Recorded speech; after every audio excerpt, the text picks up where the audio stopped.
Hello guys, तो स्वागत है आप सभी का शैडो एक्सप्लेनर चैनल में। लास्ट एपिसोड में अपन सभी ने देखा था सू फैन ली हुआ की रियलिटी को सभी लोग के सामने लेके आ गया होता है। अंकल नैंटियान बोल रहे होते हैं सू फैन, आखिर तुम्हें नैंटियान के बारे में ये सब कैसे पता चला। सू फैन बोल रहा होता है अगर मैं सच कहूँ तो मैं एक फॉर्चून टेलर हूँ, इसी वजह से मैंने उसकी मेमोरी को चेक कर लिया। तभी है ना चिढ़ते हुए बोलती है कि सू फैन एक्टिंग करना बंद करो। जब सू फैन अपने घर पे जा रहा होता है तब उसके पास में योयो आ गई होती है। योयो बोल रही होते कि तुमने कहा था कि तुम एक फॉर्चून टेलर हो, तो फिर क्या तुम एवरेज स्पीड को ही मार सकते हो। सू फैन बोल रहा होता है क्या एवरेज स्पीड को मारना है। आगे सू फैन योयो के साथ में उसे घर पे आ गया होता है। योयो बोल रही होती कि मेरी फैमिली के एब्रॉड से वापस आने के बाद में हम लोग इस घर में रह रहे हैं। सू फैन बोल रहा होता है वैसे जगह देखने में तो काफी कमाल की लग रही है, मुझे डिटेल्स में बताओ क्या यहाँ पे क्या चल रहा है। योयो बोल रही होती कि ये तकरीबन 10 दिन पहले की बात है। 10 दिन पहले ही हम लोग इस घर में आए थे और जब मैं रात को सो रही थी तो मुझे काफी अजीब सी आवाजें आने लगी, जिसकी वजह से मेरी नींद खुल गई। मुझे लगा खिड़की के पास में कोई खड़ा होकर रो रहा है, इसी वजह से मैं चेक करने चली गई कि आखिर वहाँ पे कौन खड़ा है। पहले मुझे लग रहा था कि हवा की वजह से ये सब कुछ हो रहा होगा, इसी से मैं विंडो बंद करने लगी। लेकिन तभी मैंने विंडो पे एक घोंसली फिगर को देखा। मैं कितना भी ट्राई कर रही थी तो वो कर्टन मुड़ नहीं रहे थे, पर कुछ सेकंड के अंदर जो कर्टन था वो नॉर्मल हो गया। लेकिन वो चीज याद करके मुझे अभी भी काफी डर लगता है। मुझे क्लियरली याद है वहाँ पे उन कर्टन के अंदर एक स्पिरिट थी। एक स्पिरिट के अलावा ये काम कोई और नहीं कर सकता। सू फैन बोल रहा होता है कि तुम्हारा कमरा कहाँ पर है, चलो मुझे दिखाओ। आगे वो लोग योयो के कमरे के अंदर आ गए होते हैं। योयो बोल रही होती यही वो खिड़की थी जहाँ पे मुझे वो घोष दिखा था। वहाँ पे कर्टन्स को टच करते हुए सू फैन अपनी साइकिक एबिलिटी को स्टार्ट कर देता है। गार्डन के अंदर सू फैन देखता है घोषली फिगर को। सू फैन सोच रहा होता है ये कैसे पॉसिबल हो सकता है, यहाँ पे सच में एक घोस्ट है। फिर जब सू फैन होता है वो गार्डन के अंदर आ गया होता है। वह योयो की मॉम बोल रही होती है कि तुम उस घर में वापस क्यों चली गई, तुम्हें पता नहीं उस घर के अंदर एक स्पिरिट रहती है। योयो बोल रही होती है मॉम आप बिल्कुल भी टेंशन मत लो, मेरे साथ में सू फैन है। सू फैन ने मुझे प्रॉमिस किया कि वो यहाँ की दिक्कतों को सॉल्व कर देगा। चलते हुए सू फैन सोच रहा होता है वैसे मेरे अंदर भी काफी हिम्मत आ गई है। मुझे पता है कि यहाँ पे कोर्टयार्ड के अंदर एक घोस्ट है, लेकिन इस घोस्ट को पकड़ने के लिए मैं यहाँ पे अकेला ही आ गया। पता नहीं घोस्ट को पकड़ने के बाद में वो मेरे साथ में क्या करेगा। पर वैसे मैं भी एक फॉर्च्यून टेलर हूँ, तो इस वजह से मेरा काम बनता है कि मैं घोस्ट को खत्म करूँ। जब सू फैन ये सब सोचते हुए आगे जा ही रहा होता है तभी उसके सामने वो घोस्ट अपीयर हो जाती है। सू फैन सोच रहा होता है घोस्ट के यहाँ पे आने के बाद में ही मुझे काफी ठंड फील होने लगी है। सू फैन बोल रहा होता है ये घोस्ट मेरे काफी करीब आ रही है, मतलब वक्त आ चुका है इसको पकड़ने का। ये बोलते सू फैन घोस्ट की तरफ बढ़ जाता है। वही वो घोस्ट बोल रही होती है कि आखिर आप क्या कर रहे हो। सू फैन सोच रहा होता है ये तो एक लड़की है। फिर सू फैन उस घोस्ट की बॉडी के आसपास चला जाता है। शौक होते हुए सू फैन सोच रहा होता है कि मैं यहाँ पे इस घोस्ट को देख सकता हूँ लेकिन इसको टच नहीं कर सकता। वो लड़की घोस्ट बोल रही होती है ब्रदर क्या आप इसको देख सकते हो और क्या आप मेरी आवाज भी सुन सकते हो। घर आते हुए सू फैन बोल रहा होता है कहीं तो मेरी बॉडी का यूज करते हुए रीइंकार्नेट तो नहीं होगी ना। मैं तुम्हें पहले ही बता दूं कि मैं एक लड़का हूँ, तो लड़के की बॉडी में रीइंकार्नेट होने की वजह से तुम्हें काफी सारी दिक्कतें आ सकती है। तभी जो फीमेल घोस्ट होती है वो सू फैन का हाथ पकड़ लेती है। सू फैन सोच रहा होता है ये तो काफी अजीब है, अभी इसको टच नहीं कर पा रहा था, लेकिन इसे बात करने के बाद में मैं टच कर पा रहा हूँ। वही हम देखते हैं योयो को जो कार में सू फैन को देख रही होती है। योयो बोल रही होती है कि सू फैन को देख के लग रहा है कि वो पता हो चुका है, अब यहाँ पे रुकना कोई फायदा नहीं, मुझे ऐसे भागना पड़ेगा। ऐना मुझे माफ कर देना, मैं तो बॉयफ्रेंड को फंसा दिया है। ये बोलते हुए योयो वहाँ चली जाती है। सू फैन सोच रहा होता है लड़की तो काफी अजीब है। जब इसे लगा यहाँ पे कुछ अजीब हो रहा है तो ये मुझे यहाँ पे लेके आ गई। अब जबकि इसके साथ मुझे घोस्ट ने पकड़ लिया है तो यहाँ से भाग भी गई। मैंने इतनी बेकार लड़की आज तक नहीं देखी थी, अगर मुझे पता होता नहीं कि कैसी है तो मैं इसे कभी भी लीवा से नहीं जाता। सू फैन उस घोस्ट को पकड़ते हुए बोल रहा होता है कि पहले मुझे बताओ क्या तुम्हारा नाम क्या है और आखिर तुम इस घर के अंदर छुपते हुए लोगों को डरा क्यों रही हो। वो लड़की बोल रही होती कि उसे मैं उस लड़की को डरा नहीं रही थी, मैं तो बस उसको हक कर रही थी, लेकिन पता नहीं कि बिना किसी बात के वो काफी डर गई। सू फैन बोल रहा होता है कि जब तो तुम्हें हर एक क्वेश्चन का आंसर नहीं करोगी मैं तुम्हें ऐसे नहीं जाने दूंगा। वो लड़की बोल रही होती कि वैसे मेरा नाम है किंजू और 3 साल पहले क्लिफ से गिरने के बाद में मैं मर गई थी, और जैसे कि तुम्हें पता ही है कि मैं एक घोस्ट हूँ, ना ही कोई मुझे देख सकता है ना ही कोई सुन सकता है, इसी वजह से मेरे पास जाने के लिए कोई जगह नहीं बची थी। फिर मुझे एक खाली घर दिखा और मैं यहाँ पे रहने लगी। मैं यहाँ पे लोग डरा नहीं रही थी, मैं तो बस ट्राई करती कि लोग मेरे साथ में थोड़ा टाइम स्पेंड कर ले। सू फैन बोल रहा होता है क्या तुम सच कह रही हो। वो घोस्ट बोल रही होती है कि हाँ मैं सच कह रही हूँ, तुमने मुझसे यहाँ पे जितने भी क्वेश्चन किए थे मैं सबके आंसर कर दिए हैं, तो कम से कम मुझे उतार तो दो। सू फैन बोल रहा होता है कि मैं तुम्हें देख भी सकता हूँ और सुन भी सकता हूँ, तुम एक काम करो तुम मेरे साथ में घर पे चलो। शौक होते हुए किंजू बोल रही होती है क्या आप सच कह रहे हो, क्या आप मुझे अपने साथ में अपने घर लेके जाओगे। सू फैन बोल रहा होता है कि हाँ तुम आ सकती हो, अगर तुम यहाँ पे रहोगी तो बाकी लोग फालतू में डरते रहेंगे, पर मेरे साथ में रहने की वजह से तुम्हें बोरी फील नहीं होगा और तुम काफी खुशी खुशी रह भी पाओगी। शर्माते हुए किंजू बोल रही होती कि मैं तुम्हारे साथ में नहीं आने वाली, मैं यहाँ पे इस घर के अंदर काफी कंफर्टेबली रह रही हूँ, ऐसे में मैं तुम्हें क्यों फॉलो करूंगी, मैं तुम्हारी पेट नहीं हूँ। सू फैन बोल रहा होता कि तुम मेरे साथ में चलती हो, तो मैं तुम्हारा बदला लेने में तुम्हारी हेल्प कर दूंगा। एक ऐसी लड़की जिसे तुम्हें मार दिया था, उसको इतना खुश देखना तुम्हारे लिए काफी मुश्किल होता होगा ना। तुम यहाँ पे क्लिफ से गिरी नहीं थी, तुम्हें किसी ने धक्का दिया था, और धक्का देने वाला और कोई नहीं बल्कि योयो थी। सुफेन की बातों को सुनते हुए वहाँ पे वो खुश होने लगती है। आगे सुफेन होता है अपने घर पे वापस आ गया होता है। सुफेन बोल रहा होता है कि अब से फ्यूचर में तुम यहाँ पे रहा करोगी, और हाँ ये याद रखना बाहर मत जाना। मैं मानता हूँ कि तुम इनोसेंट हो, लेकिन तुम्हें देखने के बाद में बाकी सब लोग डर जाएंगे। किंजू बोल रही होती है क्या मैं इस बेड पे सो सकती हूँ। सुफेन बोल रहा होता है क्या तुम सो सकती हो, आराम से रेस्ट कर लो, रेस्ट करने के बाद में हम लोग बदला लेने चलेंगे। किंजू बोल रही थी ठीक है तुम्हारा शुक्रिया। आगे हम देखते हैं सुफेन को जो कि अपने कमरे में आ गया होता है, आराम से सो रहा होता है। तभी सुफेन के पास में किंजू सो जाती है। शौक होते हुए सुफेन बोल रहा होता है कि तुम्हें कमरे में क्यों आगे सोने के लिए। किंजू बोल रही होती क्या मेरे से तुम उठ गए हो, वैसे मुझे माफ करना, मैं तुम्हारे घर में पहली बार आई हूँ ना, तो इसी वजह जगह के बारे में मुझे कुछ भी नहीं पता था, और अकेले उस कमरे में बैठे बैठे मैं काफी डर भी रही थी, तो इसी वजह से मैं तुम्हारे पास सोने के लिए आ गई। सुफेन शौक होते हुए बोल रहा होता है क्या तुम डर रही थी। साथ ही सुफेन सोच रहा होता है कि तुम्हें घोस्ट हो, आखिर तुम्हें किसका डर है। सोते हुए किंजू बोल रही होती है कि तुम मुझे यहाँ पे लेके आए हो तो अपनी रिस्पॉन्सिबिलिटी भी तुम्हारी ही है। ये बोलते किंजू वहाँ पे सो गई होती है। सुफेन सोच रहा होता है ये तो काफी अजीब लड़की है, इतनी अजीब लड़की मैंने आज तक कभी नहीं देखी थी। आगे हमें अगले दिन सुबह का सीन दिखाया जाता है। सुफेन बोल रहा होता है कि तुम्हें पता है कि तुम्हारे जो एनिमीज है आखिर वो रहते कहाँ पर है। किंजू बोल रही होती है आगे लेफ्ट ले लेना। सुफेन बोल रहा होता है कि मुझे बिलीव नहीं हो रहा है, सिर्फ एक लड़के के लिए उसे तुम्हें मार दिया जबकि तुम उसकी बेस्ट फ्रेंड हुआ करती थी। सच में लड़की की कोई कमी नहीं है। किंजू बोल रही होती है कि मुझे उसके ऊपर काफी ट्रस्ट था, मुझे कभी नहीं लगा था कि मेरे साथ में कभी ऐसा भी कर सकती है। सुफेन बोल रहा होता है कि तुम उसके घर में रह रही थी, तो फिर तुमने अभी तक उसे मारा क्यों नहीं, अगर तुम चाहते तो बहुत पहले अपना बदला ले चुकी होती। किंजू बोल रही होती कि मैंने काम करने का ट्राई किया था लेकिन इसका कोई फायदा नहीं है। उस कमीने के पास में बेहद ही कमाल का एम्यूलेट है, और उस एम्यूलेट के होने की वजह से मैं उसे करीब नहीं जा सकती। सुफेन बोल रहा होता है कि अच्छा ऐसी बात है। साथ ही सुफेन सोच रहा होता है कि कैसा कमाल का एम्यूलेट जो कि किसी भी घोष को भगा सकता है। सच में तो काफी कमाल का ट्रेजर है, मुझे ये ट्रेजर चाहिए। लगता है कि दुनिया मेरे अलावा भी सच में काफी पावरफुल लोग रहते हैं जो कि रियलिटी में घोष को देख सकते हैं, उनकी बातें सुन सकते हैं। आगे जो किंजू और सुफेन होते हैं वो किसी घर के बाहर आ गए होते हैं। किंजू बोल रही होती है आखिर तुम उसे कैसे बदल लेने वाले हो, क्या तुम यहाँ पे इन लोगों को मारोगे। सुफेन बोल रहा होता है कि मैं तो पहले बता दूं मैं काफी अच्छा इंसान हूँ और किसी से फाइट करने में मैं भरोसा नहीं रखता, तुम बस मेरे साथ में कॉपरेट करना और देखते रहना कि आखिर मैं यहाँ पे क्या करने वाला हूँ। तभी वहाँ पे गेट खोलने के लिए एक आंटी आ गई होती है। वो आंटी बोल रही होती लड़के आखिर तुम हो कौन। सुफेन बोल रहा होता है कि मुझे अपने हस्बैंड से मिलना था। ये बोलते सुफेन घर के अंदर एंटर कर गया होता है।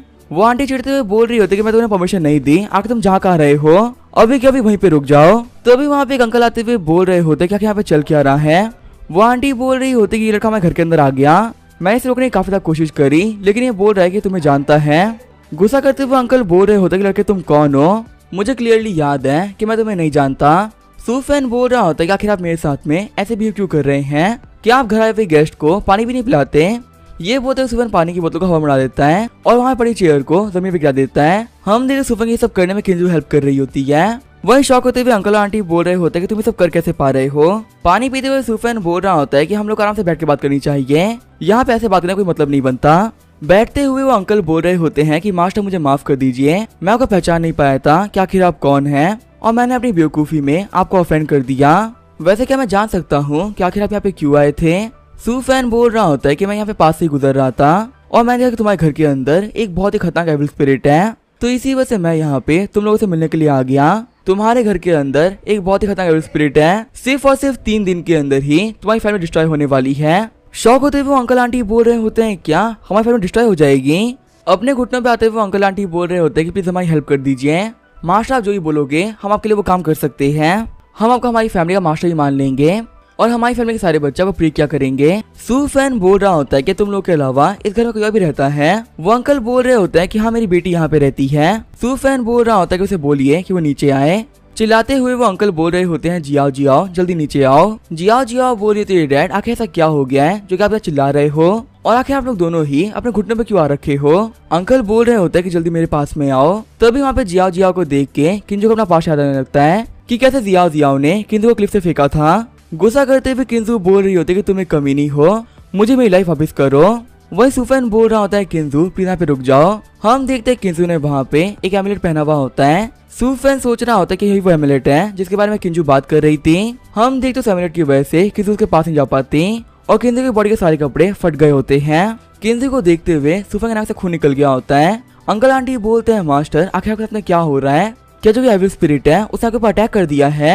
सूफैन बोल रहा होता है नहीं मैंने ज्यादा पावर को यूज कर लिया था। किंजू बोल रही होती सूफैन मुझे माफ कर देना। इसको देखने के बाद में मुझे काफी गुस्सा आ गया था। सूफैन बोल रहा होता है कि अच्छे से बिहेव करो वरना हम लोग कभी भी तुम्हारा बदला नहीं ले पाएंगे।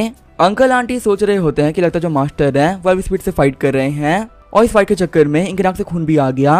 ये मास्टर सच में काफी ज्यादा अच्छे हैं, ये बिना किसी बात की हमारी हेल्प कर रहे हैं। जिया बोल रही होती है मॉम डैड आखिर यहाँ पे क्या चल रहा है।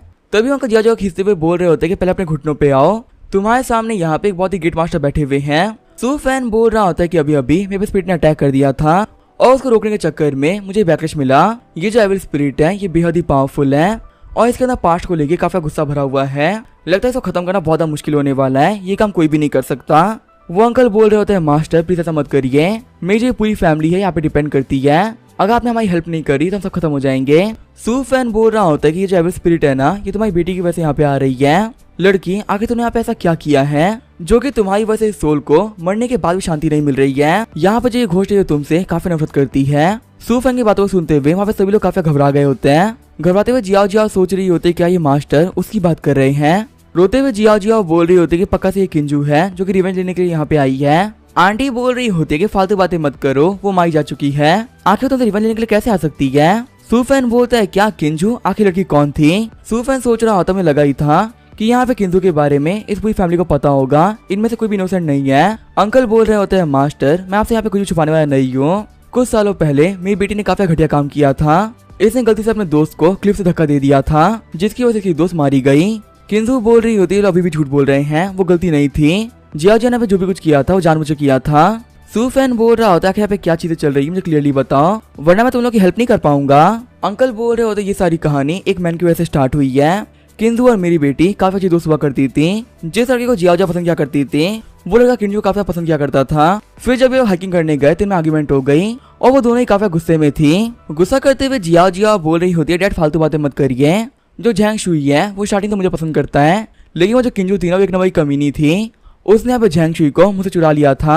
आंटी बोल रही होती है 3 साल बीत चुके हैं लेकिन आज वो तुम उस लड़के से इतनी ऑब्सेस्ड क्यों हो, किंजू की मौत के बाद से ही वो तुम्हें देखना ही पसंद नहीं करता। जिया बोल रही होती है कि झैंग शुई को लगता है कि वो मेरी बराबरी का नहीं है, इसी तो मेरी तरफ कभी देखता भी नहीं है। तभी अंकल आगे बढ़ते हुए जिया थप्पड़ मार देते हैं। अंकल बोल रहे होते हैं कि अभी वक्त नहीं फालतू चीजों के बारे में बात करने का, अभी यहाँ पे जरूरी अपनी लाइफ को बचाना, मास्टर भाई हेल्प करने के लिए आए हैं ना कि यहाँ फालतू बातें सुनने के लिए। सूफैन बोल रहे होते हैं कि मिस्टर वांग सही कह रहे हैं, हम लोग को यहाँ पे काम की बात ही करनी चाहिए। किंजू बोल रहे होते झैंग शुई, हाँ मुझे वो याद है, सिर्फ और सिर्फ झैंग शुई के लिए इसने मुझे मार दिया था। अंकल बोल रहे होते देखिए मास्टर जो मर गया वो तो मर गया और जो जिंदा है वो जिंदा है, इसी वजह से प्लीज आप हम लोगों को प्रोटेक्ट करिए, वो जो स्पिरिट है ना वो काफी खतरनाक है, वो हमें से किसी को भी नहीं छोड़ेगी। सूफैन बोल रहा होता है कि किंजू को मरे हुए 3 साल से ज्यादा हो चुके हैं, ऐसा पॉसिबल हो नहीं सकता कि 3 साल में उसने आपके ऊपर अटैक ना किया हो, पर मैं देख सकता हूँ कि पूरी फैमिली कम्प्लीटली सेफ है। क्या आप लोग यहाँ पे किसी मैजिक वेपन का यूज कर रहे हो।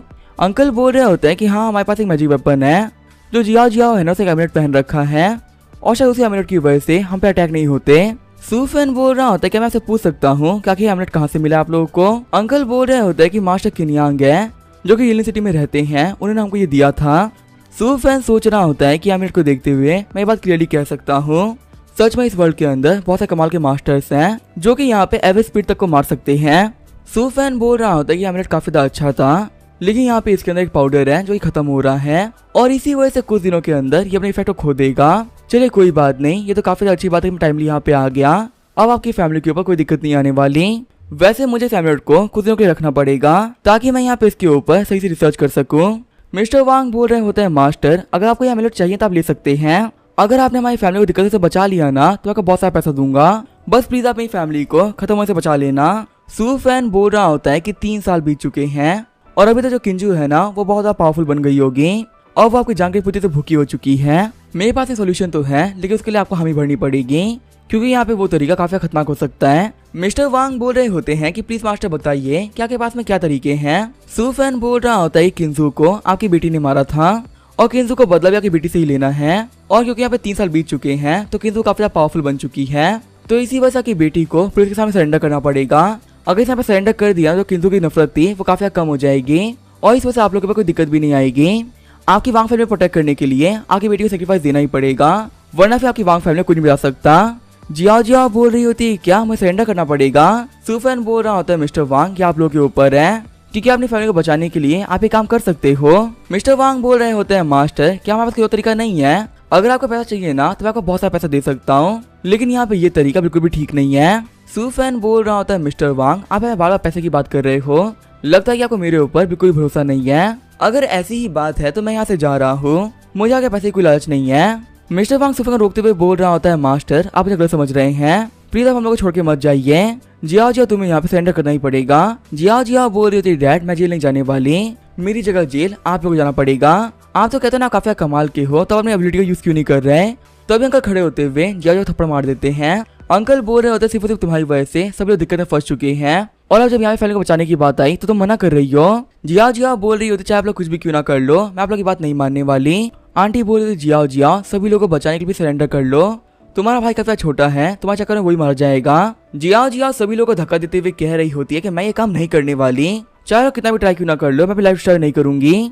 मिस्टर वांग बोल रहे होते कि तुम यहाँ से भाग नहीं सकती, अगर तुम भाग गई तो पूरी फैमिली डिस्ट्रॉय हो जाएगी। जियाओ जियाओ बोल रही होती मुझे जाने दो, आप लोग की वजह से मैं जेल नहीं जाना। अंकल वांग बोलते कि मैंने इसे पकड़ लिया है पुलिस को कॉल करो। किंजू बोल रही होती कि पूरी फैमिली कितनी कमीनी है ना, सर्वाइव करने के लिए सभी लोग मरे जा रहे हैं। सुफैन बोल रहा होता है अपना मुंह बंद कर लो, क्या तुम्हें यहाँ पे ये सब देखने में मजा नहीं आ रहा है, एक फादर अपनी बेटी को जेल भेजने के लिए कितना इंसिस्ट कर रहा है, आगे जो पुलिस होती है वो उनके घर पे आ गई होती है। पुलिस वाला बोल रहा होता है कि आपने हम लोग को क्यों बुलाया।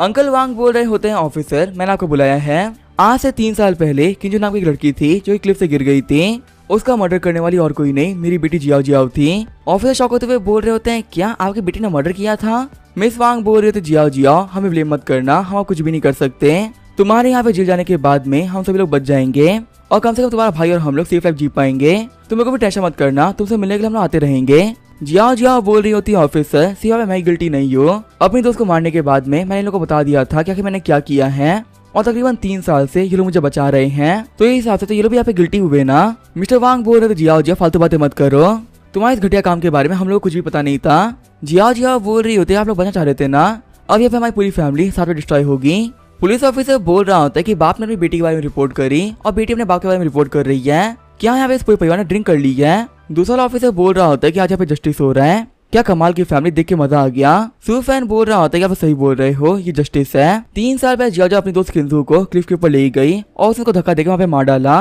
और उसके पैसे उसकी हेल्प करी इसे को छुपाने में। आज यहाँ पे इन लोग एक दूसरे से फाइट हो गई, तो इसी वजह से इन लोगों ने अपने अपने क्राइम को एक्सपोज कर दिया। इन लोगों ने जो बातें करी थी ना मैं रिकॉर्ड कर ली है और यहाँ पे वो रिकॉर्डिंग्स मैं आपको सौंप रहा हूँ, इस रिकॉर्डिंग के हिसाब से केस को सॉल्व करना काफी आसान हो जाएगा। मिस्टर वांग बोल रहे होते हैं मास्टर आप ये क्या कर रहे हो, आप तो मेरी फैमिली को बचाने वाले थे ना, तो आखिर इस रिकॉर्डिंग को इन लोगों को क्यों दे रहे हो, कहीं ऐसा तो नहीं ना कि तुम कोई बहरूपिया हो। सुफैन बोल रहा होता है कि तुम समझ ही गए, वैसे मेरा रियल नेम सुफैन है और मैं यहाँ पे किंजू की मौत का बदला लेने आया था। शौक होते हुए बंदे बोल रहे होते हैं क्या तुम बदला लेने आए थे, मतलब यहाँ पे तुमने हम सभी लोगों को बेवकूफ बनाया है। मिस्टर वांग बोल रहे होते मुझे बिलीव नहीं हो रहा कि हम सभी लोग बेवकूफ बनकर जेल जा रहे हैं। जियाओ जियाओ बोल रही थी डैड ये सारी आपकी गलती है, आप शायद पागल हो गए थे जो कि इस बंदे की बात मान गए। पुलिस ऑफिसर बोल रहे होते हैं बच्चे आपका बहुत बहुत शुक्रिया, तुमने हमारे इस केस को सॉल्व करने में काफी बड़ी हेल्प करी है। सुफैन बोल रहा होता है कि ये करना तुम्हें फर्ज बनता था। उन लोगों के पास जाने के बाद में सुफैन बोल रहा होता है किंजू आखिर तुम्हें कैसा फील हो रहा है, आज तुम्हारा बदला यहाँ पे कंप्लीट हो गया। किंजू बोल रही होती है कि मुझे काफी ज्यादा अच्छा लग रहा है, 3 साल से मैं अपने गुस्से में जल रही थी लेकिन अब मुझे काफी ज्यादा हल्का फील हो रहा है, लेकिन अब मुझे यहाँ पे बहुत ही बुरा लग रहा है। सुफैन बोलता है क्या बुरा लग रहा है लेकिन क्यों। किंजू बोल रही होती है कि मेरे पास में यहाँ पे कोई पर्पस नहीं बचा, ना ही मैं डिसअपियर हो रही हूँ और ना ही मेरे पास जीने का कोई पर्पस बचा हुआ है। सुफैन बोल रहा होता है कि तुम एक इडियट हो, मैंने यहाँ पे तुम्हारी हेल्प ऐसे ही नहीं करी है, मेरे इस हल्के बदले में तुम्हें लाइफ टाइम सर्व करोगी और ये तुम्हारी लाइफ का सबसे बड़ा गोल। किंजू बोल रही होती है ठीक है मास्टर आप जो ही बोले मैं वही किया करूंगी, ये बोलते अपनी स्कर्ट को उतारने लगती है। सुफैन बोल रहा होता है कि तुम्हें सब करने की कोई जरूरत नहीं है, अगर तुम ऐसा काम करोगी तो मैं कंसंट्रेट नहीं कर पाऊंगा। रोते हुए किंजू बोल रही होती है क्या हुआ मास्टर क्या मैं आपको पसंद नहीं आ रही हूँ। सुफैन बोल रहा होता है कि मेरे कहने का वो मतलब नहीं था। सुफैन सोच रहा होता है मुझे ऐसा क्यों फील हो रहा है कि मैंने अपने साथ एक बहुत बड़ी प्रॉब्लम को रख लिया है, चलो कोई बात नहीं अब यहाँ पे जो भी कुछ मैं संभालना ही पड़ेगा। तभी वहाँ पे सुफैन के फोन पे किसी का कॉल आता है, सामने वाला बंदा बोल रहा होता है बॉस टीवी का एक रिपोर्टर है जिसने कि आपके बारे में बहुत सारी फालतू बातें बोली है, वो लोग कह रहे हैं कि जो फॉर्चून टेलिंग करी थी वो सब फालतू चीजें थी, आप ऐसा कुछ भी नहीं कर सकते, प्लीज हम लोग को बताइए कि आखिर हम लोग क्या करें, हमारे कितना ही मना करने पे वो बंदा भाग ही नहीं रहा है। सुफैन बोल रहा होता है कोई दिक्कत की बात नहीं है, मैं वहाँ 5 मिनट में आ रहा हूँ, मेरे वहाँ पे आने के बाद सारी दिक्कतें सॉल्व हो जाएंगी, किंतु चलो मेरे साथ में, तुमने जो यहाँ पे काम किया था ना तुम्हें वही काम करना है। रिपोर्टर बोल रहा होता है कि जैसा कि आप सभी लोग देख सकते हैं, कल यहाँ पे एक बंदा बैठा हुआ था जो एक बहुत बड़ा झूठा है। सारे बंदे बोल रहे होते हैं कि तुम कौन हो। वो बंदा बोल रहा होता है कि मेरा नाम है यांग और मैं एक सीनियर रिपोर्टर हूँ। मैं यहाँ पे आप लोगों को उस बंदे के बारे में बताने के लिए आया हूँ जो कि फॉर्च्यून टेलर बनने की एक्टिंग करता है। आप सब लोग मुझे फॉलो करते रहिए। जैसे ही वो मास्टर यहाँ पे आएगा मैं उसे एक्सपोज कर दूंगा।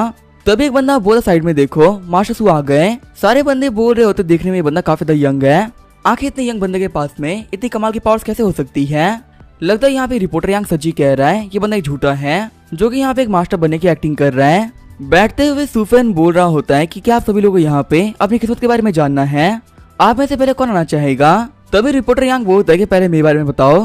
सूफेन बोल रहा होता है कि आपको किस चीज के बारे में जानना है। रिपोर्टर यांग बोल रहा होता है कि मुझे फ्यूचर के बारे में कुछ भी नहीं जानना है, क्योंकि फिर मैं ये प्रूव नहीं कर पाऊंगा कि तुम गलत कह रहे थे। मुझे यहाँ पे कुछ ऐसा बताओ जो किसी को पता ना हो। सूफेन बोल रहा होता है ये तो काफी ज्यादा आसान है। सूफेन सोच रहा होता है ये बंदा काफी ज्यादा स्मार्ट है, इसे पता कि फ्यूचर के लिए मेरे पास कुछ प्लानिंग्स होगी, इसी वजह से इसने मुझसे फ्यूचर नहीं पूछा। लेकिन चलो कोई बात नहीं, इसे टच करने के बाद पता चल जाएगा क्या ये बंदा करना क्या चाहता है। रिपोर्टर यांग बोल रहा होता है कि तुम कह रहे हो कि काम काफी ज्यादा इजी है। मुझे तो लग रहा है कि तुम यहाँ पे काफी ज्यादा पैनिक कर रहे हो और तुम्हें इतनी हिम्मत ही नहीं है कि तुम कुछ बोल पाओ। सूफेन बोल रहा होता है कि ये चीज तो वक्त ही बताएगी। ये बोलते हुए सूफेन रिपोर्टर यांग की लाइफ को देखने लगता है। हमने तो रिपोर्टर यांग की मम्मी बोल रही होती है कि तुम एक काफी बदमाश बच्चे हो, जिसने कि अपनी पैन फिर सुसु कर दी। रिपोर्टर यांग के टीचर बोल रहे होते हैं यांग तुम एक बहुत ही बेकार लड़के हो जिसका दिमाग पढ़ने लिखने में कोई भी काम नहीं करता। रिपोर्टर यांग एक लड़की चेक करते हुए बोल रही होती है कि मेरे सामने कहीं मत आना। ये सब कुछ होने की वजह से रिपोर्टर यांग ने डिसाइड कर लिया कि वो किसी को भी अच्छी लाइफ में जीने देंगे। इसी वजह से वो हर एक पॉपुलर इंसान को काफी टारगेट करते हैं। सूफेन बोल रहा होता है कि इस बंदे की लाइफ तो काफी खतरनाक रह चुकी है।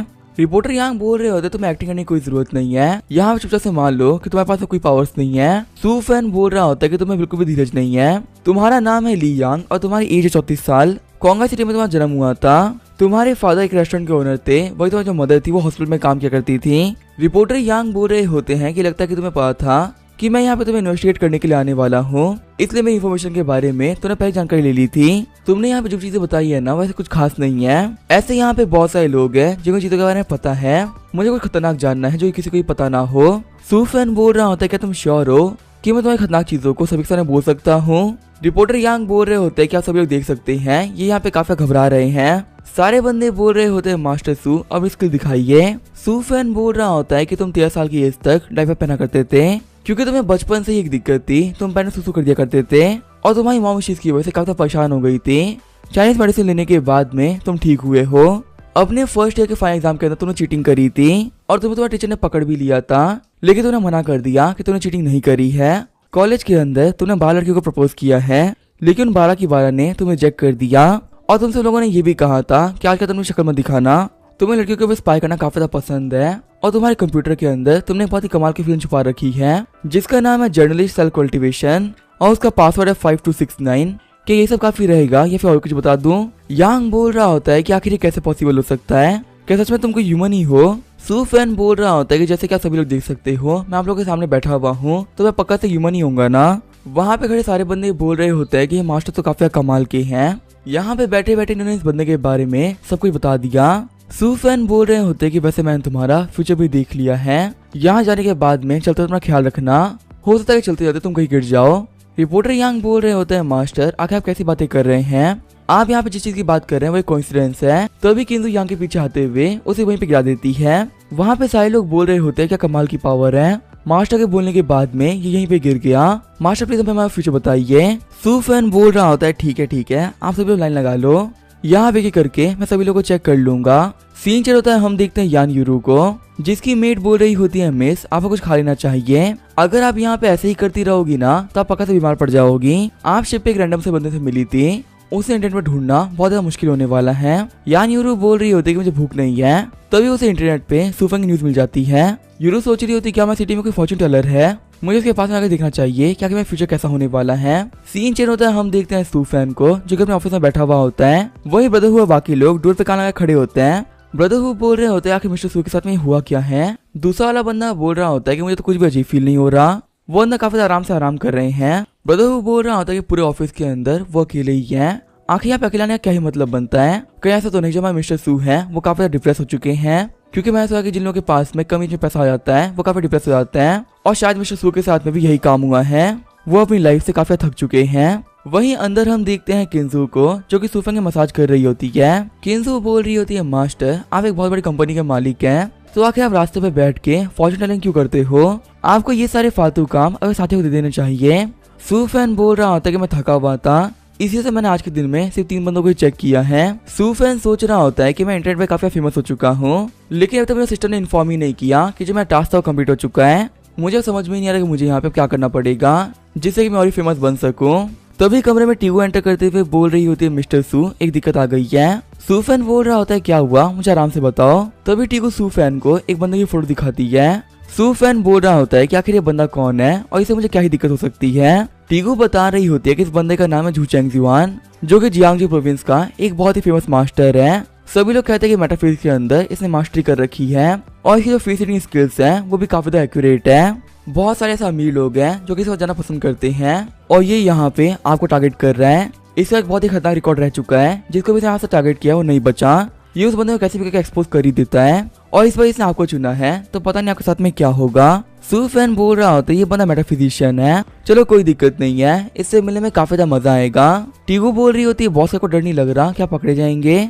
सूफेन बोल रहा होता है कि मैं डरूंगा क्यों, ये मेरे लिए भी काफी अच्छी अपॉर्चुनिटी है, इससे मेरी फीम काफी इंक्रीज हो जाएगी। ऐसी कमाल की अपॉर्चुनिटी को मैं मिस नहीं कर सकता। टीगो बोल रही होती है, बॉस आप फॉर्चून टेलिंग करने के लिए अपना रूप बदल के जाते हैं, अगर यहाँ पे इस बंदे ने पहचान लिया कि आप रियलिटी में कौन हो तो फिर तुम्हारी कंपनी के लिए काफी दिक्कत आ जाएगी ना। सूफेन बोल रहा होता है कि तुम बिल्कुल भी टेंशन मत लो, मेरे पास में एक बहुत ही कमाल का प्लान है, मेरे प्लान से बंदा भी नहीं बच पाएगा। टीगो बोल रही होती है, मास्टर अपना ख्याल रखिएगा। तभी किंजू आगे जाते हुए टीगो की स्कर्ट को ऊपर कर देती है, जिसको देखने के बाद सूफेन की नाक से खून निकल गया होता है। शर्माते हुए टीगो सोच रही होती है कि बॉस ने क्या किया।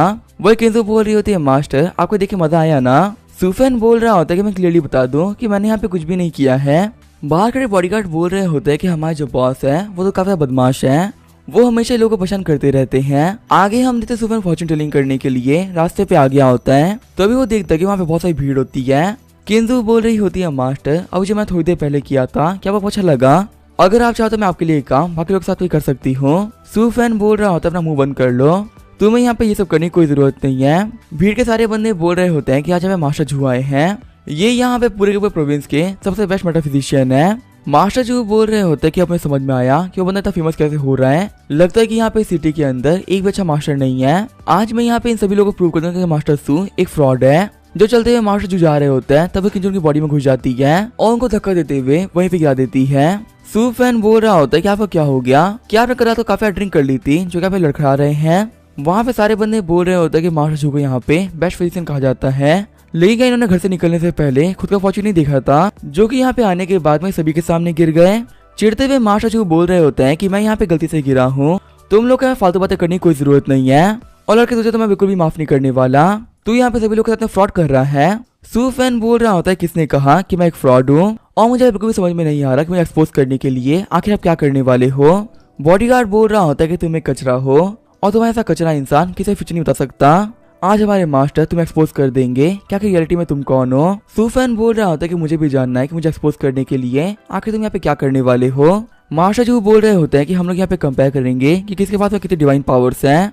सूफेन बोल रहा होता है कि मुझे बताओ क्या कि तुम्हें क्या जानना है। मास्टर झू बोल रहे होते हैं कि जैसा कि तुम देख सकते हो मेरे हाथ के ऊपर एक स्कार है, मुझे बताओ कि स्कार आखिर कहाँ से आया था।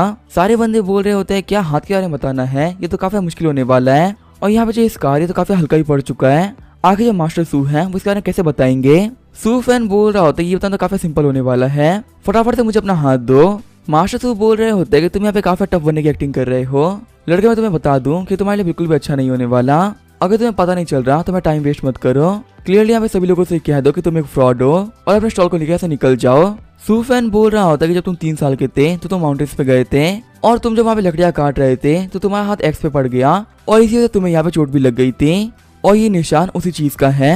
शौक होते हुए मास्टर झू बोल रहे होते हैं कि ये तो बिल्कुल इम्पॉसिबल है, आखिर तुम्हें कैसे पता चल गया।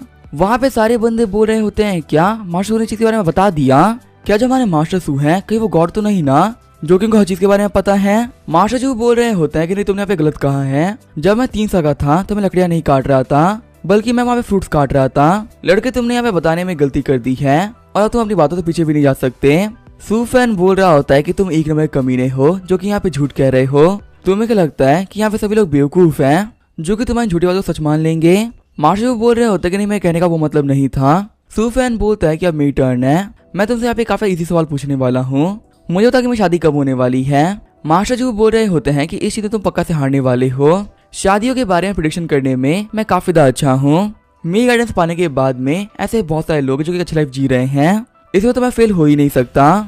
बस तुम्हारे हाथ को देखने के बाद में मैं सबको बता दूंगा। तभी सुफैन का हाथ को देखते हुए वो काफी शौक हो जाते हैं। मास्टर जी बोल रहे होते हैं, बच्चे क्या मैं जान सकता हूँ तुम्हारा डेट ऑफ बर्थ क्या है। सुफैन बोल रहा होता है 20 मार्च 2001। सुफैन सोच रहा होता है इस बंदे को क्या हो गया, आखिर इतना पोलाइटली बात क्यों कर रहा है। मास्टर जी बोल रहे होते हैं कि आखिर कैसे पॉसिबल हो सकता है। फिर झुकते हुए कहते हैं कि सीनियर प्लीज मुझे माफ कर दीजिए, मुझे पता नहीं था कि आखिर आप कौन हो और मैंने ये सब फालतू बातें कर दी। उम्मीद है कि आप जूनियर को पक्का से माफ कर दोगे। सुफैन सोच रहा होता है इस बंदे को क्या हो गया, ये इतना अजीब बिहेव क्यों कर रहा है। मुझे लगा था कि मैं फ्यूचर बताने में ये बंदा मेरी काफी सारी हेल्प कर सकता है, लेकिन ये तो यहाँ पे ऐसे डर गया है। मास्टर जी बोल रहे होते हैं सीनियर मैं आपसे हार मान रहा हूँ। सारे बंदे शौक होते हुए कह रहे होते हैं क्या मास्टर सू ने हार मान ली। आखिर उन्होंने मास्टर सू के हाथ में से देख क्या लिया है। लगता है कि हमारे मास्टर सू एक बहुत ही पावरफुल मास्टर है। सुफैन बोल रहा होता है कि पहले मुझे बताओ क्या कि तुमने क्या देखा है, तुम्हारे जाने के बाद ही पता चलेगा कि तुम्हारी जो प्रेडिक्शन है वो सही या फिर गलत। मास्टर जी बोल रहे होते हैं क्या मैं कह दूं। सुफैन बोलता है कि हाँ अभी कभी कहो। मास्टर जी बोल रहे होते हैं कि प्लीज मुझे माफ कर दीजिए, मैं इस चीज के बारे में किसी को नहीं बताने वाला। अब से मैं अपना मुंह हमेशा के लिए बंद रखूंगा और कभी भी किसी को फॉर्च्यून नहीं बताया करूंगा। मैं आपसे एक काम क्विट कर रहा हूँ। सुफैन सोच रहा होता है इस बंदे ने ऐसा क्या देख लिया है जो कि डर के मारे यहाँ से भाग गया। अब यहाँ पे सब लोग मेरे बारे में क्या सोचेंगे। हम देखते हैं यहाँ पे सब लोग सुफैन को घूर रहे होते हैं। सुफैन बोल रहा होता है कि प्लीज आप सभी लोग शांत हो जाइए। पता नहीं जो मास्टर जू है वो यहाँ से भाग क्यों गए, पर मैं आप सभी लोगों को कह सकता हूँ कि मैं इतना कोई ग्रेट इंसान नहीं हूँ, मैं सिर्फ फॉर्च्यून बताना जानता हूँ और कुछ नहीं। सारे बंदे बोल रहे होते हैं मास्टर तो आप झूठ बोल रहे हैं। आपको देखने के बाद में हम लोग कह सकते हैं कि आप काफी ग्रेट पर्सनैलिटी हो, प्लीज हमको हमारे फ्यूचर के बारे में बता दीजिए। तभी वहाँ पे भीड़ की वजह से सुफैन को भागना पड़ जाता है। सुफैन बोल रहा होता है कि इतनी हाइप तो काफी रहेगी, लगता है कि आज के बाद में मुझे कभी स्टॉल नहीं खोलना पड़ेगा। किंजू बोल रही होती है मास्टर आप तो काफी कमाल के हो, आपको वहाँ पे बहुत सारे लोगों ने घेर रखा था लेकिन आप सभी लोग के बीच में आराम से निकल के आ गए। सुफैन बोल रहा होता है ये तो कुछ भी नहीं है, क्या तुम्हें पता है कि मैं किंग ऑफ किलर्स हूँ, मेरे लिए ये काम करना काफी आसान था। तभी सुफैन के पीछे कोई आ जाता है। सुफैन बोल रहा होता है कि तुम कौन हो। यान यूरोप बोल रही होती है कि आप तो मास्टर सू हो ना। सुफैन बोल रहा होता है कि हाँ तुम्हें मुझसे क्या काम था। सुफैन सोच रहा होता है तो वही लड़की है ना जो कि मैं शिप पे मिली थी, आखिर यहाँ पे क्या कर रही है। और लगता है कि मैं देखने के बाद में भी ये मुझे पहचान नहीं पा रही कि मैं वही लड़का हूँ। यान यूरोप बोल रही होती है मास्टर मुझे किसी को ढूंढना है, क्या उस बंदे को ढूंढने में आप मेरी हेल्प कर सकते हो। सुफैन बोल रहा होता तुम किसको ढूंढ रही हो, तुम मुझे इस बंदे की बर्थ डेट बता दो। यान यूरोप बोल रही होती है कि मुझे उस बंदे के बारे में कुछ भी नहीं पता है, मैं ये भी नहीं जानती कि उसका नाम क्या है, लेकिन मेरे पास इस बंदे की एक पोर्ट्रेट पिक्चर है, शायद ये आपके काम आ जाए। ये बोलते हुए सुफैन को उसी की फोटो दिखा देती है। यान यूरोप बोल रही होती है क्या इस फोटो का यूज करते हुए आप मुझे बता सकते हो कि ये बंदा कहाँ पर है। किंजू बोल रही होती है मास्टर यहाँ से मिलने के लिए काफी दूर से आई क्या, आपको मेरी रियलिटी को शो कर देना चाहिए कि यहाँ पे है। तभी सुफैन अपना चश्मा उतारते हुए बोल रहा होता है कि अब मुझे यहाँ पे एक्टिंग करने की कोई जरूरत नहीं है, मैं कम से कम तुम्हें तो शो कर ही सकता हूँ कि आखिर मैं कौन हूँ। लगता है कि जो मैं रूप बदलना है वो काफी काम का था तो मुझे पहचान नहीं पाई। यानी यूरोप बोल रही होती है कि मैं तो मजाक कर रही थी, तुम्हारा वीडियो देखने के बाद से ही मैं तुम्हें पहचान लिया था। सुफैन सोच रहा होता है बाकी सब कुछ तो ठीक है, लेकिन आखिर ये लड़की मेरे पास में आई क्यों है, मैं इसे मना कर दिया था ना कि मुझे फॉलो मत करना। यानी यूरोप बोल रही होती मुझे लगा नहीं था कि तुम मुझे यहाँ पे मिलोगे, क्या तुम रियलिटी में एक फॉर्च्यून टेलर हो। सुफैन बोल रहा होता है कि वैसे ही मेरी हॉबी है। वैसे मिस यान क्या मुझसे कोई काम था जो कि अपने ढूंढते हुए यहाँ तक आ गई हैं। यान यूरोप बोल रही होती है कि अगर मैं सच कहूँ तो ऐसा कोई इंपॉर्टेंट काम तो नहीं था, लास्ट टाइम शिप पे मैं किसी को बताया बिना गई थी, मेरी फैमिली को नहीं पता था कि आखिर मैं कहाँ पर हूँ, और अगर वहाँ पे तुमने मुझे रेस्क्यू नहीं किया होता तो मैं पक्का से फंस गई होती, तो इसी वजह से मुझे तुम्हें थैंक यू कहना था। सुफैन बोल रहा होता है कि मैं तो आपको उस दिन ही कह दिया था कि शुक्रिया बोलने की कोई जरूरत ही नहीं है, क्या आपको इसके अलावा कोई और भी काम था। किंजू सोच रही होती है कि जो ये मेरे मास्टर हैं ये कितने बड़े बेवकूफ हैं। यानी यूरोप बोल रही होती है मुझे ये भी जाना था कि आप किसी को पसंद करते हो। सुफैन बोल रहा होता है कि तुम्हें तो याद ही होगा कि क्रूज में मेरे साथ में एक लड़की भी थी, असल में वो मेरी गर्लफ्रेंड थी। ये लो मेरा बिजनेस कार्ड, अगर तुम्हें फ्यूचर में कुछ भी चाहिए होगा ना तो मुझे कांटेक्ट करना। यान यूरोप बोल रही होती है ठीक है मैं तुम्हें कांटेक्ट करूंगी, मुझे लगा ही था कि तुम्हारा ऐसा इंसान अकेला नहीं हो सकता। सुफैन बोल रहा होता है कि हाँ मैं इतना भी कुछ खास नहीं हूँ। यान यूरोप बोल रही होती है कि तुम्हारी गर्लफ्रेंड है, इसका मतलब तो क्लियर होता है कि तुम्हें शादी नहीं हुई। सुफैन बोल रहा होता है कि तुम्हें ये देख के लग रहा है कि मैं अभी शादी करूंगा। यान यूरोप बोल रही होती है कि तो काफी अच्छी बात है, मेरे पास अभी भी एक चांस है, फिलहाल के लिए मैं वापस जा रही हूँ लेकिन मैं तुझसे मिलने के लिए आती रहूंगी। किंजू बोल रही होती है मास्टर सच में आप काफी ज्यादा लकी हैं। सुफैन बोल रहा होता है पता नहीं लड़की कहाँ से आ गई थी। सुफैन सोच रहा होता है कि तो काफी ज्यादा अजीब बात है, अभी मेरे पास में इतना फॉर्च्यून टेलर आया था जो कि यहाँ से हार मान के वापस भागा है, इतना सब कुछ होने के बावजूद भी सिस्टम नोटिफिकेशन नहीं दी है कि अभी तक जो मेरा टास्क तो कंप्लीट नहीं हुआ। आखिर यहाँ पे टास्क कंप्लीट करने के लिए मुझे क्या करना पड़ेगा। सीन चेंज होता है, हम देखते एक बंदे को जो कि बोल रहा होता है मास्टर आप चाय पी लीजिए। वो मास्टर बोल रहे होते हैं कि तुमने मुझे इतनी दूर से इनवाइट किया था सिर्फ और सिर्फ चाय पीने के लिए, आखिर तुम मुझे बता क्यों नहीं रहे हो कि तुम्हें क्या चाहिए। वो बंदा झुकते हुए कह रहा होता है मास्टर किंग यान आपको मेरी फैमिली को बचाना होगा। वो जो मेरा सूफैन था ना उसने मेरे पेरेंट्स को और मेरी बहन को जेल में डलवा दिया है। प्लीज आप यहाँ पे ऐसा कुछ कर दीजिए जिससे कि हम लोग को जस्टिस मिल जाए, वरना मेरी पूरी फैमिली जेल में ही रहेगी। मास्टर किंग यांग बोल रहे होते हैं कि तुमने फोन पे कहा था कि उस कमरे सूफन के आसपास में घोस्ट है और उसी घोस्ट की वजह से तुम्हारी फैमिली डर गई थी। वो बंदा बोल रहा होता है हाँ मास्टर, मेरे पेरेंट्स ने कहा था कि उस सूफन के पास में घोस्ट है और वो घोस्ट और कोई नहीं बल्कि किंजुआ घोस्ट है जो कि रिवेंज लेने में उसकी हेल्प कर रहा था। मास्टर किंग यान बोल रहे होते हैं क्या उस सूफन को ऑटो डिविनेशन आता है क्या। वांग बोल रहा होता है मास्टर वो कॉलेज के अंदर मेरा क्लासमेट हुआ करता था और सभी लोग कहा करते थे कि वो बंदा काफी ज्यादा गरीब है, लेकिन फिर अचानक से उसकी किस्मत बदल गई और वो डे बाय डे काफी ज्यादा पावरफुल बनता गया। लेकिन मुझे कभी पता नहीं था कि वैसा कोई पावरफुल मास्टर भी है। उसने कॉलेज के अंदर कोई फॉर्चून टेलिंग नहीं करी थी। मास्टर किंग यान बोल रहे होते हैं क्या वो तुम्हारा क्लासमेट है, तो आगे इसको किंजू के बारे में कैसे पता चला, क्योंकि किंजू की मौत तो 3 साल पहले हुई थी ना। किंजू के बारे में बहुत ही कम लोगों को पता था, तो इसका मतलब किंजू की घोष ने सूफन से बात करी है और जस्टिस मांगा था। वांग बोल रहा होता है क्या वो कभी ना घोष से कॉन्टेक्ट कर सकता है, लगता है वो काफी ज्यादा पावरफुल हो चुका है। मास्टर किंग यांग बोल रहे होते हैं कि तुम्हारी सिटी के अंदर एक मास्टर सू है जो कि रिसेंटली काफी ज्यादा फेमस हो रहे हैं, क्या तुम्हें उनके बारे में पता है। किंग यांग बोल रहा होता है कि मैं सोशल मीडिया पर उनके बारे में बहुत कुछ सुना था, लेकिन रियल लाइफ में मैं उनसे नहीं मिला हूँ और ना ही मैं उनको जानता कि रियलिटी में कौन है। मास्टर किंग यांग बोल रहे होते कि मेरा मानना है कि सू फैन और मास्टर सू एक ही बंदे हैं। वैसे मुझे फर्क नहीं पड़ता कि आखिर कौन कौन है। अगर यहाँ पे ऐसी एक भी एविल स्पिरिट है जो कि लोगों को परेशान कर रही है तो मैं उसे पक्का से खत्म करूंगा, क्योंकि मेरी ड्यूटी बनती है। और वो जो मेरा सूफ है घोष का साथ दे रहा है वो भी कोई अच्छा इंसान नहीं है, तो उसे भी यहाँ पे रोकना काफी जरूरी हो चुका है। एक काम करो तुम मुझे सूफन से मिलाने के लिए लेके चलो, मुझे उससे बात करनी है कि आखिर वो कैसा इंसान है। वांग बोल रहा होता है को शुक्रिया मास्टर मेरी हेल्प करने के लिए। सीन चेंज होता है, हम देखते हैं सूफैन को जो कि फिशिंग कर रहा होता है। एना बोल रही होती है सूफैन हम लोग को यहाँ पे आए हुए 2 घंटे हो चुके हैं और 2 घंटे तुम्हारे रॉड में एक ही फिश नहीं आई, आखिर हम लोग यहाँ पे अपना टाइम क्यों वेस्ट कर रहे हैं। सूफैन बोल रहा होता है कि तुम्हें पता नहीं है फिशिंग करने में काफी टाइम लगता है, इसी वजह से हम लोग को पेशेंस रखना चाहिए, जल्दी तो मेरी फिश है वो यहाँ पे आने ही वाली होगी। तभी वहाँ पे वांगटेंग आते हुए बोल रहा होता है मास्टर वो देखिए वो सूफैन वहाँ पे फिशिंग कर रहा है। एना बोलती है वांगटेंग ये यहाँ पे क्या कर रहा है। वांगटेंग बोल रहा होता है सूफैन तू एक नंबर का कमीना है, तूने पहले मुझसे मेरी गॉडेस को छीन लिया और अब तू मेरी फैमिली को जेल में डलवा दिया है, आज भी तुझे यहाँ पे नहीं छोड़ने वाला, अब तू नहीं बचेगा। मास्टर सोच रहे होते क्या मैं यहाँ पे बच्चों की फाइट देखने के लिए आया था, चलो देखते ये बच्चा मैं सच कह रहा था कि नहीं, क्या यहाँ पे कोई घोस्ट है भी कि नहीं। ये बोलते वो अपनी ये यांग से यूज कर लेते हैं और वो किंदू को देखते हुए बोल रहे होते कि हाँ यहाँ पे घोस्ट है जो कि दिन के उजाले में भी काफी आराम से ट्रेवल कर पा रही है। शौक होते हुए सूफैन बोल रहा होता है क्या जिया जिया तुम्हारी बहन थी। सूफैन सोच रहा होता मुझे लगा था कि मैं उस बंदे से मिलूंगा जिससे कि मिलने के बाद में मेरा टास्क कंप्लीट हो जाएगा, पर मुझे कभी नहीं लगा था कि मुझे इस कमीने वांगटेंग से फिर से मिलना पड़ेगा। ये मेरी कॉलेज लाइफ का सबसे बड़ा राइवल रह चुका है और मेरी लाइफ में ज्यादातर दिक्कतें इसी कमीने की वजह से थी।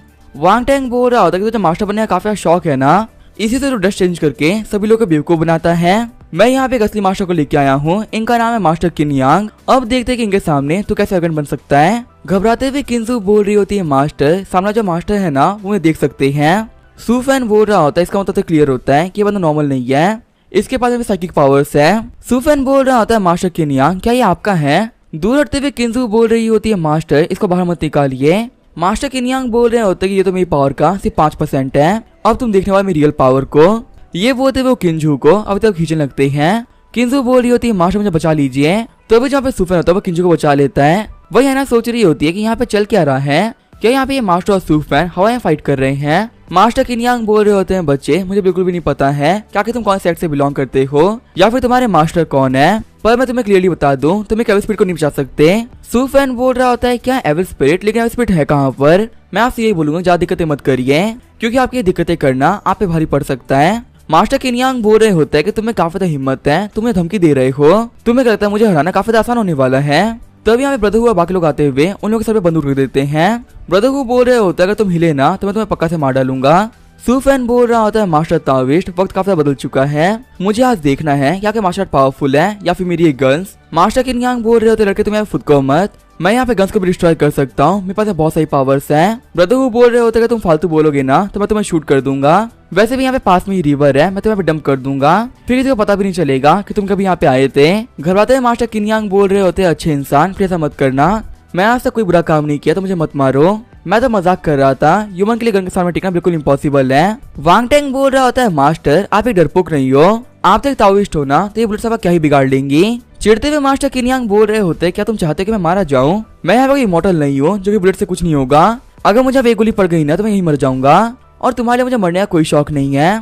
सुफेन बोल रहा होता है वांग टेंग कॉलेज की लाइफ के तुमने भी काफी दिक्कतें खड़ी करी है, लेकिन उन सारी चीजों के लिए मैं तुम्हें माफ कर दिया था, पर तुम मुझे पिटवाने के लिए एक प्रीस्ट को यहाँ पे लेके आए थे, लगता है कि आज मुझे यहाँ पे हिसाब बराबर करना ही पड़ेगा। वांग टेंग बोल रहा होता है प्रेसिडेंट सू प्लीज मुझे माफ कर दीजिए, और मैं ऐसा करने की हिम्मत कभी भी नहीं करूंगा, वैसे भी अब मेरे पास में कोई नहीं बचा, मेरी जितनी फैमिली तो जेल में है, तो कम से कम इस चीज के लिए मुझे माफ कर दीजिए। सुफेन बोल रहा होता है एना तुम्हारा क्या कहना है। एना बोल रही होती तुम्हारी जो मर्जी करे तुम कर सकते हो, लेकिन मुझे इस बंदे का चेहरा फिर से नहीं देखना, हमारे स्कूल के अंदर काफी एरोगेंट था और तुम्हारे साथ तो कभी भी अच्छे से बिहेव नहीं करता है। सुफेन बोलता है ब्रदर हु इसको पुलिस के पास में लेकर चले जाओ, और कहते ना कि इसको भी केस के बारे में सब कुछ पता था और इसने भी अपनी बहन की हेल्प करी है। वांग टेंग बोल रहा होता है लेकिन मैंने ऐसा कुछ भी नहीं किया, मुझे तो कुछ पता ही नहीं था, ब्रदर सू मुझे प्लीज जाने दीजिए। सुफेन बोल रहा होता है मास्टर किनयांग आप टेंशन मत लो, मैं काफी अच्छा इंसान हूँ, मैं लोगों को ऐसे ही नहीं मारता, आप प्लीज बैठ जाइए, मुझे आपसे कुछ बात करनी थी।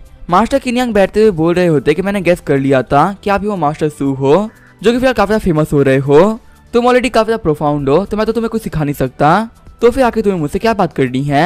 सुफेन बोल रहा होता है कि अगर मैं सच कहूँ तो आज से आधे महीने पहले ही मैं भी बाकी लोगों की तरह ही था, मेरा भी यही मानता है कि घोस्ट एग्जिस्ट नहीं करते हैं, लेकिन किंतु से मिलने के बाद में मेरी आंखें खुल गई और मुझे पता चला कि इस वर्ल्ड के अंदर काफी खतरनाक घोस्ट भी हैं। शौक होते हुए मास्टर किनयांग बोल रहे होते हैं क्या सिर्फ आधे महीने पहले, आखिर तुम्हारे पास में पावर्स आई कहाँ से। सुफेन बोल रहा होता है कि आपको मतलब नहीं होना चाहिए क्या कि मुझे पावर्स कहाँ से मिली है, मुझे यहाँ पे कल्टीवेटर्स के बारे में सब कुछ जानना है, स्पेशली इमोर्टल्स के बारे में, क्या वो एग्जिस्ट करते हैं और आखिर जो कल्टीवेटर्स होते हैं वो कितने पावरफुल होते हैं। मास्टर किनयांग बोल रहे होते हैं कि तुम इमोर्टल कल्टीवेटर के बारे में क्यों पूछ रहे हो। सुफेन बोल रहा होता है कि आप लोग की इंडस्ट्री में मैं अभी जस्ट ही आया हूँ और मुझे ये बात जानने की आखिर कल्टीवेट करके मैं कहाँ तक पहुँच सकता हूँ, इसी वजह से मैं आपसे पूछ रहा हूँ क्या कि इमोर्टल्स कितने पावरफुल होते हैं। मास्टर किनयांग बोल रहा होता है मिस्टर सू मेरे हिसाब से आपने काफी सारी नोवेल्स पढ़ ली है, कल्टीवेशन एक काफी कॉम्प्लेक्स चीज है जो कि किसी भी नॉर्मल इंसान समझना बहुत मुश्किल होता है, अगर मुझे इमोर्टल्स के बारे में पता होता तो मैं आपके लोगों से हारता ही क्यों, मैं अभी तक यहाँ पे सभी लोगों को हरा चुका होता। जो हमारा ताओइज्म होता है वो एक एंशिएंट आर्ट है,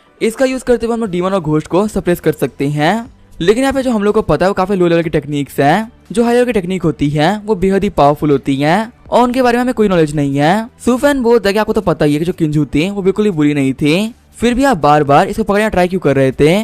मास्टर किनयांग बोलता है कि ये वाला घोस्ट काफी स्पेशल है, मुझे इसको पकड़ के इसके ऊपर स्टडी करनी थी, मॉडर्न वर्ल्ड के अंदर किसी घोस्ट के लिए शेप लेना बहुत मुश्किल होता है और ऊपर से इस घोस्ट के पास में सोल बॉडी भी है, कोई भी नॉर्मल घोस्ट सनलाइट में बाहर नहीं निकल सकता और लोगों को सनलाइट से काफी डर भी लगता है, लेकिन ये वाली घोस्ट बिल्कुल किसी इंसान की तरह आराम से ट्रेवल कर पा रही है और इसे किसी भी चीज से कोई दिक्कत नहीं आ रही। सुफेन बोल रहा होता है क्या तो काफी हद तक मेरी तरह ही है, मैं भी यही सोच रहा था क्या कि दिन में ट्रेवल कैसे कर पा रही है और इतनी नॉर्मल लाइफ क्यों जी पा रही है। रोते हुए किंजू बोल रही होती है मास्टर क्या आप मेरे रिसर्च करेंगे, मुझे फाड़ने वाले तो नहीं है ना, मैं काफी ज्यादा प्यारी घोस्ट हूँ, प्लीज मत करना। सुफेन बोल रहा था कि टेंशन मत लो, मैं ऐसा नहीं करने वाला, तुम मेरे मेरी पेट की तरह हो, आखिर में तुम्हें मार कैसे सकता हूँ। किंजू बोल रही होती है मास्टर सच में आप काफी ज्यादा अच्छे हो। गुस्सा करते हुए एना बोल रही होती है कि मास्टर और सर्वेंट के बीच में तो बहुत प्यार दिख रहा है। सुफेन बोल रहा होता है मास्टर किनयांग अभी क्लास वापस चले जाइए, मैं आपसे मिलने के लिए बाद में जरूर आऊंगा। मास्टर किनयांग बोल रहे होते क्या तुम्हें जाने दे रहे हो। सुफेन बोल रहा होता तो फिर आप क्या चाहते हो, क्या मैं आपको यहाँ से खाना खिला के भेजूंगा। मास्टर किनयांग बोल रहे होते कि नहीं मुझे लगा था कि तुम मुझे मारने वाले हो, पर मुझे पता नहीं था कि तुम्हारे पास में इतना बड़ा दिल है कि तुम मुझे ऐसे जाने दोगे।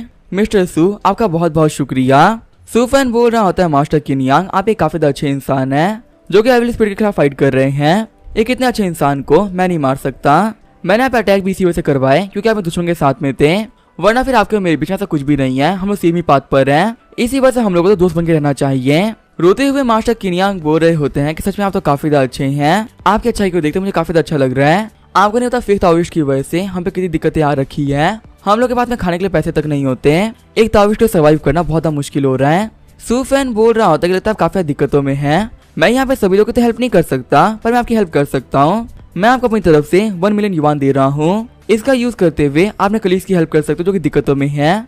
अगर आपको और भी पैसे चाहिए हो ना तो आप मेरे पास में आ सकते हैं। मेरे पास में बहुत सारे पैसे, मैं आपकी हेल्प कर दूंगा। मास्टर किनियांग बोल रहे होते कि जाने के बाद में मैं आपका स्टैचू बनाऊंगा। सच है मिस्टर सू, आप एक बहुत ज्यादा अच्छे इंसान है। सू फैन सोच रहा होता कितनी बेकार बात है कि इन मास्टर के पास इतनी कमाल की एबिलिटीज है, लेकिन बच्चे के पास में खाने तक के पैसे नहीं है। सू फैन एना से बोल रहा होता कि तुम्हें खाने में क्या खाना है। एना बोल रही होती मुझे बिल्कुल ही भूख नहीं है। सू फैन बोल रहा होता कि तुम्हें जरा सुनने की कोई जरूरत नहीं है। जो किंजू है ना वो तो बस एक घोस्ट है, उसके साथ में रहना मेरे लिए इम्पॉसिबल है। मैं तो बस यहाँ पे उसकी हेल्प ही कर रहा था। एना बोल रही होती कि तुम्हें काफी ज्यादा अजीब इंसान हो, तुम्हें समझना काफी ज्यादा मुश्किल है। वैसे मुझे यहाँ पे ये चीज ट्राई करनी थी। सूफेन बोल रहा हो तो तुम्हें शेफ किन शेनफेंग के रेस्टोरेंट में जाना है, पर तुम्हें पता ना कि शेनफेंग अभी इंटरनेशनल अवार्ड जीत के आया है।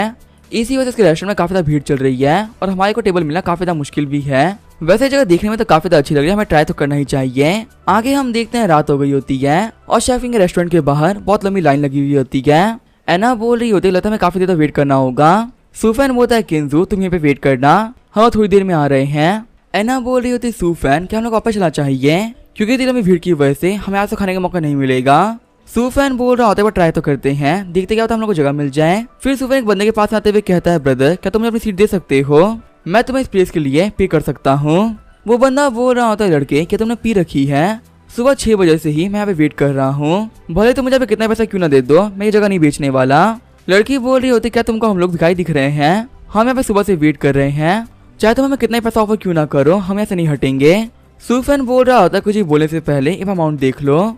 अमाउंट देखने के बाद में वो दोनों ही काफी शॉक हो गए होते हैं। फिर वो लोग पैसे को एक्सेप्ट कर लेते हैं और अपनी जगह सूफेन को जाने देते हैं। एना बोल रही होती है सूफेन तुम तो बहुत कमाल के हो, तुम्हारी वजह से हमको बिल्कुल वेट नहीं करना पड़ा। उन दोनों लड़के के पीछे लड़की बोल रही होती क्या तुम पागल हो, मैं तुमसे कहा था कि सुबह जल्दी आ जाते हैं, अगर हम आज जल्दी आए होते तो सारा पैसा हमें मिल जाता, पर तुम्हारी वजह से हमें इतनी बड़ी अपॉर्चुनिटी को खो दिया। उस बंदे ने इन लोगों को खाने के लिए 2 मिलियन दिए हैं। एना बोल रही होती है कि हम लोग तो नॉर्मल लोग बन के आए थे ना, तो तुमने यहाँ पे आने के साथ ही इतने पैसे क्यों खर्च कर दिए। सूफेन बोल रहा होता है कि मैं कुछ भी नहीं कर सकता। तभी सिस्टम बोलता है कि होस्ट आपको कांग्रेचुलेशन, आपने अपने टास्क को वक्त से पहले कंप्लीट कर दिया है, इसी वजह से आपको हमेशा के लिए साइकिक एबिलिटी मिल रही है और आपके पास में यहाँ पे एक मिस्ट्री गिफ्ट पैकेज भी है, क्या आप इसे ओपन करना चाहेंगे। सूफेन बोलता है कि इसे ओपन कर दो। सूफेन सोच रहा होता है शायद रिपोर्टर यांग ने अपना काम कर दिया, फाइल अब मुझे यहाँ पे नई आइडेंटिटी मिलने वाली है। सिस्टम बता रहा होता है कि आपके लुक्स को 300% से बढ़ाया जा रहा है। अपने आप को देखते हुए सूफेन बोल रहा होता है कि मैं तो पहले भी काफी हैंडसम दिखता था, तो आगे मैं लुक्स को इंक्रीज करने का क्या ही फायदा है। एना बोल रही होती है कि पता नहीं मुझे क्या हो रहा है, तुम्हें देखने के बाद मुझे काफी अच्छा फील हो रहा है। सूफेन सोच रहा होता है आखिर कैसे पॉसिबल हो सकता है, मैं कब से एना के साथ नहीं बैठा हुआ था, पर मैं लुकिज्म वैल्यू बढ़ने के बाद में मैं काफी अच्छा लग रहा हूँ। सच में सिस्टम तुम काफी कमाल के हो। वहाँ पे वेटर आते हुए बोल रहा होता है सर आखिर आप क्या खाना पसंद करोगे। सूफेन बोल रहा होता है कि यहाँ पे कोई भी हॉट डिश है, क्योंकि आज रात को मुझे यहाँ पे बहुत मेहनत करनी है, तो मुझे अच्छे खाने की काफी जरूरत है। वेटर बोल रहा होता है कि मैं तो आपको रिकमेंड करूंगा कि आप सुप्रीम सेट मेन्यू खरीद लीजिए, इसमें बनाया हुआ हर एक खाना शेफ शेनफेंग ही बनाते हैं। सूफेन बोल रहा होता है अच्छा ऐसी बात है तो ऑर्डर कर दो। शर्माते हुए एना बोल रही होती है कि तुम्हें कैसी मेहनत करनी है, फालतू बातें मत करो। सूफेन बोल रहा होता है कि तुम शर्मा क्यों रही हो, मैं तुम्हारे बारे में तो कुछ कहा ही नहीं था। सिस्टम बता रहा होता है कि अब आपको यहाँ पे नई आइडेंटिटी मिल रही है, आपकी आइडेंटिटी है ड्रैगन किंगडम के शेफ गॉड की। खाना बनाने के अंदर आप एक जीनियस हो। 5 साल पहले आप ड्रैगन किंगडम में अपीयर हुए थे और आपके अपीयर होने के बाद में ही केटरिंग इंडस्ट्री में आप एक गॉड बन गए। ड्रैगन कंट्री के अंदर आपने हर एक जगह ट्रेवल किया है और आपने वर्ल्ड के बहुत सारे टॉप शेफ को चैलेंज भी किया है, उनको हरा भी रखा है, पर किसी को भी नहीं पता है क्या क्या आपका नाम क्या है और आप कहाँ से बिलोंग करते हो।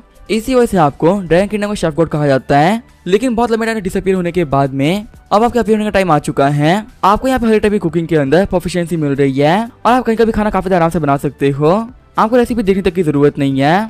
आपका टास्क है कि आपको एक रेस्टोरेंट खोलना है और उसे पूरे वर्ल्ड वाइड में काफी फेमस कर देना है, और वो भी सिर्फ 1 महीने के अंदर। सूफेन सोच रहा होता है क्या मैं शेफ कोड बनने वाला हूँ, ये आइडेंटिटी तो काफी कमाल की है, मतलब मैं यहाँ पे अपने राइवल के रेस्टोरेंट में आ रखा हूँ। वेटर बोल रहा होता है कि शेफ शेनफेंग का मेन्यू आपके सामने आ चुका है, उम्मीद है कि आपको ये खाना काफी पसंद आएगा। खाना खाते हुए एना बोल रही होती है कि इसका टेस्ट तो बहुत ही कमाल का है। सूफेन तुम इसे ट्राई क्यों नहीं करते, तुम्हें पक्का से काफी पसंद आएगा। सूफेन बोल रहा होता है नहीं तुम खाओ, मेरा खाने का मन नहीं कर रहा है। सूफेन सोच रहा होता है यहाँ पे आने से पहले मैं काफी एक्साइटेड था, लेकिन ये नई पावर्स मिलने के बाद में मुझे खाना बिल्कुल भी अच्छा नहीं लग रहा, पर आखिर मैं यहाँ पे बैठ के इस खाने की बुराई कैसे कर सकता हूँ। वही हम देते हैं शेफ शेनफेंग को, जो कि बोल रहे होते हैं कल के मुकाबले आज यहाँ पे बहुत सारे लोग आ रखे हैं। रेस्टोरेंट का मैनेजर बोल रहा होता है मास्टर शेन आपकी जो कुकिंग स्किल्स है ना वो काफी कमाल की है, पूरे वर्ल्ड ने भी खाने की काफी तारीफ करी है और हमारे प्रोविंस के लोग कब से आपका वेट कर रहे थे। मैं तो माना कि जो शेफ गॉड है ना खाने के मामले में वो भी आपसे बेटर नहीं होगा। शेनफेंग बोल रहा होता है कि शेफ गॉड के बारे में मुझे पता नहीं है, लेकिन वो काफी सुप्रीम मास्टर है, प्लीज तुम उनको मुझसे कंपेयर मत करो। मैं इतना काबिल नहीं हूँ कि मैं शेफ गॉड खिला सकूँ।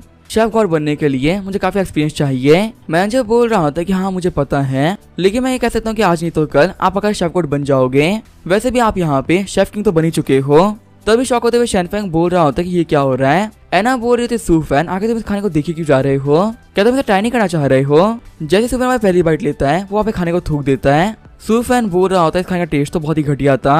सारे बंदे बोल रहे होते कई बंदा पागल हो चुका है, ये शेफ शेनफेंग के खाने को काफी गंदा बोल रहा है। शेफ शेनफेंग बोल रहे होते हैं बच्चे क्या तुम्हें खाने में काफी दिक्कतें आ रही हैं। सारे बंदे वीडियो बनाते हुए बोल रहे होते कि मास्टर शेनफेंग यहाँ पर आ रखे हैं, अब ये बच्चा तो पक्का से दिक्कत में आ चुका है। सूफैन बोल रहा होता कि नहीं ऐसी बात नहीं है, मेरी तबीयत काफी खराब थी इसी वजह से मुझे आपका खाना अच्छा नहीं लग रहा, आपने तो खाना काफी अच्छा बनाया है। शेनफेंग सोच रहा होता कि इस बच्चे का कान तो काफी तेज है, मैंने काफी धीरे से ये बात कही थी और तो सुन भी ली। शेनफेंग बोल रहा होता मैनेजर चैन आप यहाँ पे सभी लोग एंट्री क्यों दे रहे हो, कुछ लोग काफी घटिया होते हैं और यहाँ पे खाने के काबिल नहीं है, जैसे कि आप इस बच्चे को ही देख सकते हो, आप इसे एंट्री क्यों दी, ऐसे बेवकूफों को एंट्री नहीं देनी चाहिए थी। मैनेजर बोलता है बस आप वेट करिए मैं इनको बाहर फिका के आता हूँ। इन लोग की हिम्मत कैसे हुई आप खाने को खराब बोलने की। जाते हुए शेनफेंग बोल रहा होते हैं बेवकूफ क्या पता क्या टेस्ट क्या होता है। तभी सूफैन बोलता है कि एक सेकंड रुको, पहले मैं सोचा था कि तुम शेफ किंग हो इसी से मैं तुम्हारी वैल्यू कर रहा था, पर मैं बात क्लियरली कह सकता हूँ कि तुम्हारा जो खाना है ना ये खाने में बहुत ही घटिया लग रहा है और ऐसा खाना तो मेरे घर के कुत्ते बिल्ली भी ना खाए, तो आखिर मैं ये खाना कैसे खा सकता हूँ। अब इसका क्या होगा वो हम देखेंगे नेक्स्ट एपिसोड में, तो तब तक के लिए बाय और स्टे ट्यून।